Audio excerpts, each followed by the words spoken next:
शील प्रभुपाद की जय, गुरु गौरांग की जय।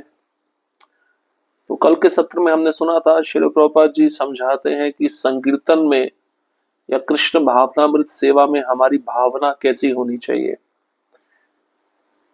प्रभुपाद जी ने एक शिष्य को पत्र लिखा कि पुस्तकें प्रचार से बेचो, धोखेबाजी से नहीं। जब शिष्य ने यह पत्र पढ़ा तो वह चौंक गया। उसने सोचा प्रभुपाद जी ने शब्द क्यों लिखा, छल, धोखा।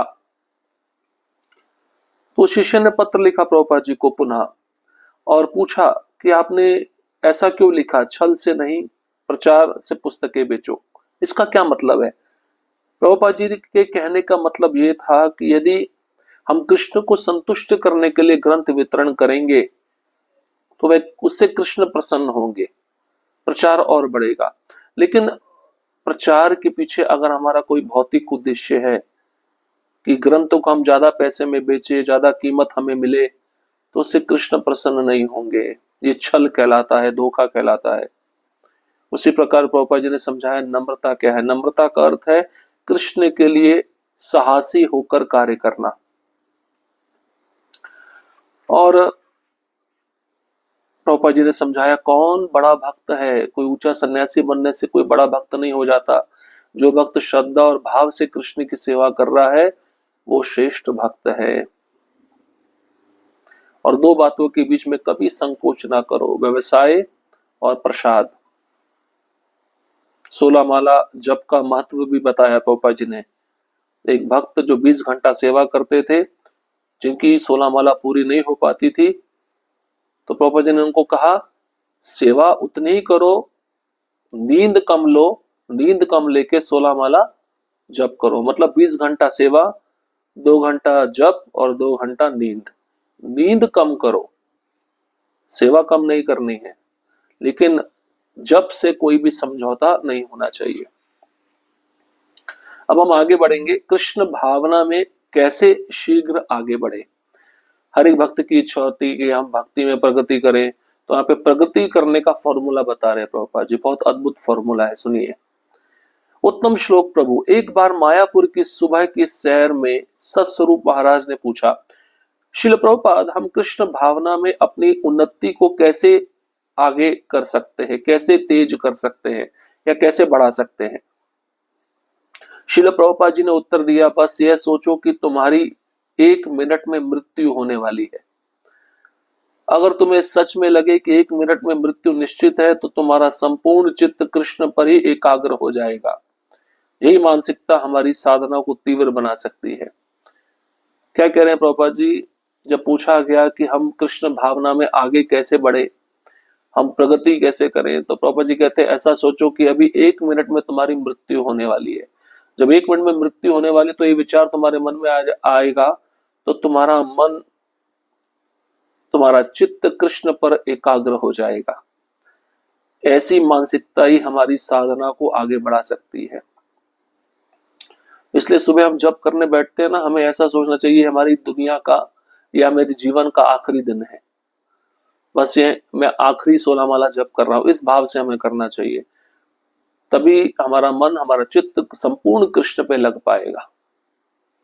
अन्यथा हमें ऐसा लगता है हम तो अभी और साल जीने वाले हैं, तो फिर मन भटकता है, मन को एक अवसर मिल जाता है, फिर मन वश में नहीं आता, वो प्रगति नहीं हो पाती।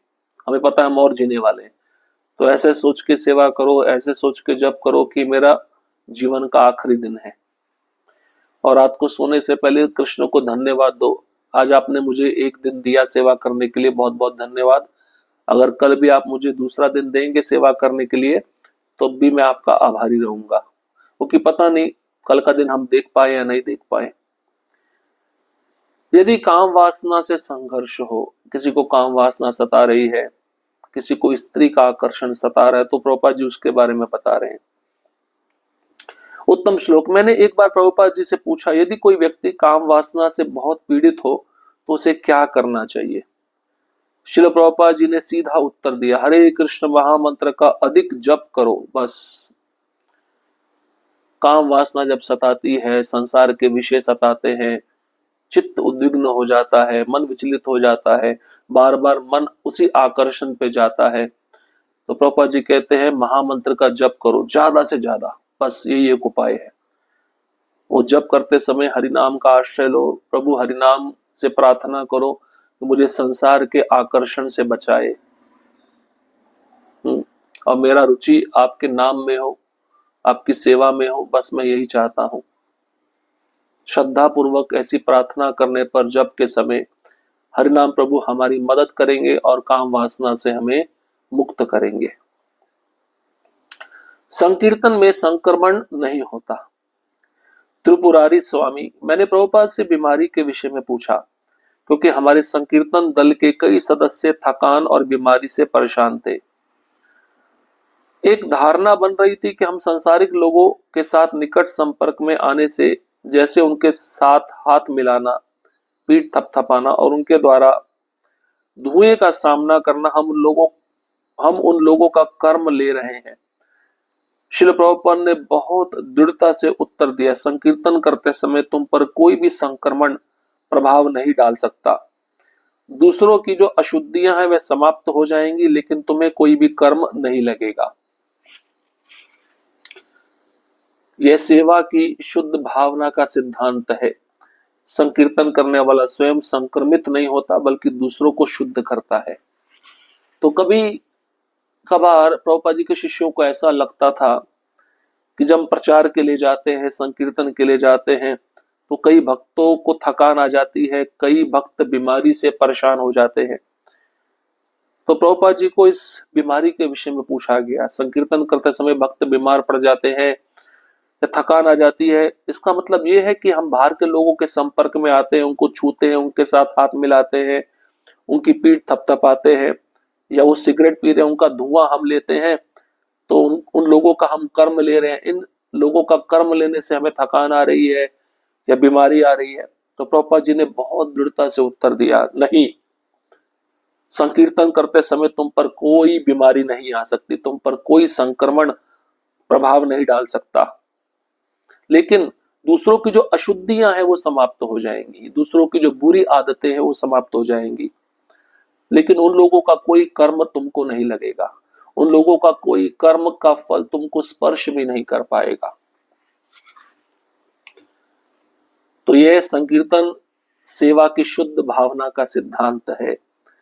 जो भी संकीर्तन करता है, ग्रंथ वितरण करता है, प्रचार करता है, वह बाहर के लोगों से संक्रमित नहीं होता बल्कि दूसरों को शुद्ध करता है। लेकिन इसके विषय में हमें एक बात ध्यान रखनी चाहिए, प्रचार करने से पहले हमें अपनी साधना पक्की बनानी चाहिए।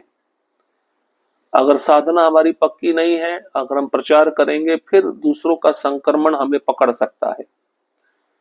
लेकिन अगर हमारा साधना बहुत पक्का है, नियमित रूप से हम 16 माला जप कर रहे हैं, दृढ़ता पूर्वक 4 नियम पालन कर रहे हैं, भक्तों के संग में अधिक से अधिक रहते हैं, फिर बाहर के जगत के संपर्क में आकर हम उनसे संक्रमित नहीं हो पाएंगे, बल्कि हम दूसरों को शुद्ध कर पाएंगे। मेरी पुस्तकों को पढ़ो। भागवत। एक बार प्रभुपाद ने पूछा, क्या तुम ये श्लोक उद्धृत कर सकते हो? हम दोनों ने एक दूसरे की ओर देखा। मैंने सोचा कि तमाल कृष्ण गोस्वामी बोलेंगे और उन्होंने सोचा कि मैं बोलूंगा। परिणाम स्वरूप हम में से कोई भी श्लोक नहीं बता सका। श्रील प्रभुपाद ने कहा, देखो तुम मेरी पुस्तकें नहीं पढ़ रहे हो, तुम्हें हर दिन मेरी पुस्तकों को पढ़ना, अध्ययन करना और उन्हें याद करना चाहिए, जैसे एक वकील कानून की पुस्तकों का अध्ययन करता है। तुम्हें सब कुछ अध्याय और श्लोक सहित जानना चाहिए। यदि तुम्हें ज्ञात नहीं होगा तो तुम उपदेश कैसे करोगे? जब तक तुम मेरी पुस्तकों को नहीं जानते तब तक तुम इन लोगों को क्या सिखलाओगे? फिर उन्होंने गंभीरता से कहा, क्या तुम जानते हो मैं भी प्रतिदिन अपनी ही पुस्तकें पढ़ता हूं। जानते हो क्यों? हम कुछ उत्तर देने का साहस ना कर सके। प्रभुपाद बोले, मैं अपनी पुस्तकों को प्रतिदिन पढ़ता हूं, क्योंकि जब मैं उन्हें पढ़ता हूं तब भी मुझे कुछ नया सीखने को मिलता है। ये पुस्तकें मेरी नहीं है, मैं इन्हें नहीं लिखता। इसके बाद उनकी वाणी में एक रहस्यात्मक भाव प्रकट हुआ। उन्होंने कहा, हर सुबह जब मैं यहाँ बैठकर लिखता हूं तो स्वयं कृष्ण मेरे पास आते हैं और मुझे बताते हैं कि क्या लिखना है। मैं केवल कृष्ण की वाणी को लिखता हूं, इसलिए जब मैं इन पुस्तकों को पढ़ता हूं तब भी मुझे कुछ नया ज्ञान प्राप्त होता है।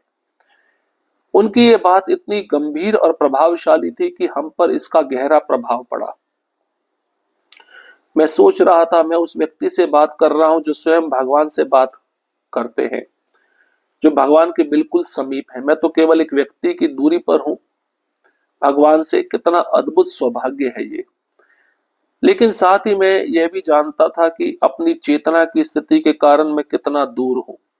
फिर भी किसी विशेष कृपा से मैं प्रभुपाद के पास बैठकर उस परम सत्य के सानिध्य का अनुभव कर रहा था। यह अनुभव अद्भुत और दिव्य था। तो भगवत प्रभु और तमाल कृष्ण गोस्वामी महाराज ये दोनों बैठे हैं। प्रभुपाद जी ने इन दोनों से एक श्लोक पूछा, तो दोनों उत्तर नहीं दे पाए। दोनों एक दूसरे का मुख देख रहे थे। एक ने सोचा दूसरा उत्तर देगा, दूसरे ने सोचा पहला उत्तर देगा। तो प्रभुपाद जी ने गंभीर वाणी में कहा, प्रभुपाद जी समझ गए ये शिष्य मेरी पुस्तकें नहीं पढ़ रहे हैं। तो प्रभुपाद जी कहते हैं, तुम्हें हर दिन मेरी पुस्तकों को पढ़ना चाहिए, अध्ययन करना चाहिए, उन्हें याद करना चाहिए, जैसे वकील कानून की पुस्तकों का अध्ययन करता है। प्रभुपाद जी कह रहे हैं, मेरे शिष्यों को सब कुछ अध्याय और श्लोक सहित जानना चाहिए। और तुम अगर मेरी पुस्तकें नहीं पढ़ोगे तो तुम प्रचार कैसे करोगे, दूसरों को उपदेश कैसे करोगे। जब तक तुम मेरी पुस्तकें नहीं पढ़ते तब तक तुम बाहर के लोगों को क्या सिखलाओगे। तब प्रभुपाद जी ने और गंभीरता से कहा, यह बात अब सुनने योग्य है, बहुत ही महत्वपूर्ण है। क्या तुम जानते हो मैं भी प्रतिदिन अपनी पुस्तकें पढ़ता हूं। कोई ऐसा लेखक, कोई ऐसा काव्य रचना करने वाला कभी आपने सुना होगा जो अपनी कविता को रोज पढ़े, अपनी पुस्तकों को रोज पढ़े। लेकिन प्रभुपाद जी अपनी लिखी हुई पुस्तकों को रोज पढ़ते थे। और कारण बता रहे क्यों। प्रभुपाद जी बोलते, मैं अपनी पुस्तकों को प्रतिदिन पढ़ता हूं क्योंकि जब मैं उन्हें पढ़ता हूं तो मुझे कुछ नया सीखने को मिलता है। आप प्रभुपाद जी के परपट तात्पर्य पढ़ेंगे, आपको कुछ ना कुछ नया जानने को मिलेगा। इसके पीछे भी एक रहस्य है। प्रभुपाद जी कह रहे हैं, पुस्तकें मेरी नहीं है, मैं इन्हें नहीं लिखता। अब प्रभुपाद जी बता रहे हैं कौन लिखता है या मुझसे कौन लिखवाता है। हर सुबह जब मैं यहाँ बैठकर लिखता हूं तो स्वयं कृष्ण गोलोक वृंदावन से मेरे पास आते हैं और मुझे बताते हैं आज क्या लिखना है। मैं केवल कृष्ण की वाणी को लिखता हूं, इसके अलावा मैं कुछ नहीं लिखता। जो कृष्ण मुझे बोलते हैं वैसा ही मैं लिखता हूं। कृष्ण मेरे से जो लिखवाते हैं वैसा ही मैं लिखता हूं। इसलिए जब मैं पुस्तकों को पढ़ता हूं तब भी मुझे कुछ नया ज्ञान प्राप्त होता है। ऐसा नहीं कि मैंने पढ़ लिया, अब मुझे पढ़ने की आवश्यकता नहीं। तमाल कृष्ण महाराज और भागवत प्रभु कहते हैं, ये बात जब प्रभुपाद जी के मुख से हमने सुनी तो ये बात इतनी गंभीर और प्रभावशाली थी कि इस बात का हमारे जीवन पर गहरा प्रभाव हुआ। और भागवत प्रभु कहते हैं, मैं उस व्यक्ति से बात कर रहा था जो स्वयं भगवान से बातें करते हैं। ऐसे व्यक्ति जो भगवान के बिल्कुल नजदीक हैं। तो भगवान और मेरे बीच में एक ही व्यक्ति है, वो है प्रभुपाद जी। मैं एक व्यक्ति की दूरी पर भगवान से मिल सकता हूं। कितना अद्भुत सौभाग्य है ये मेरा।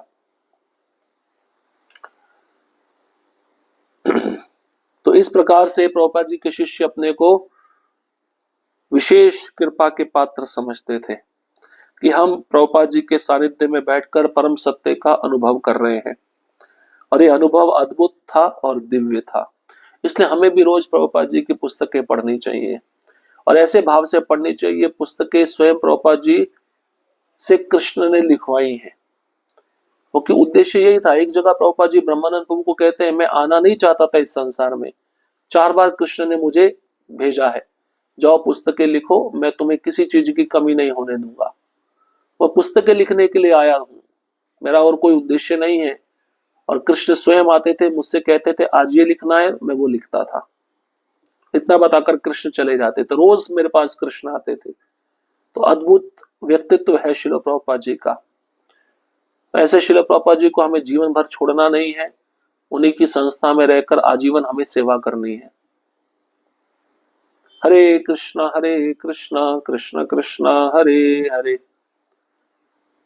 हरे राम राम राम हरे हरे।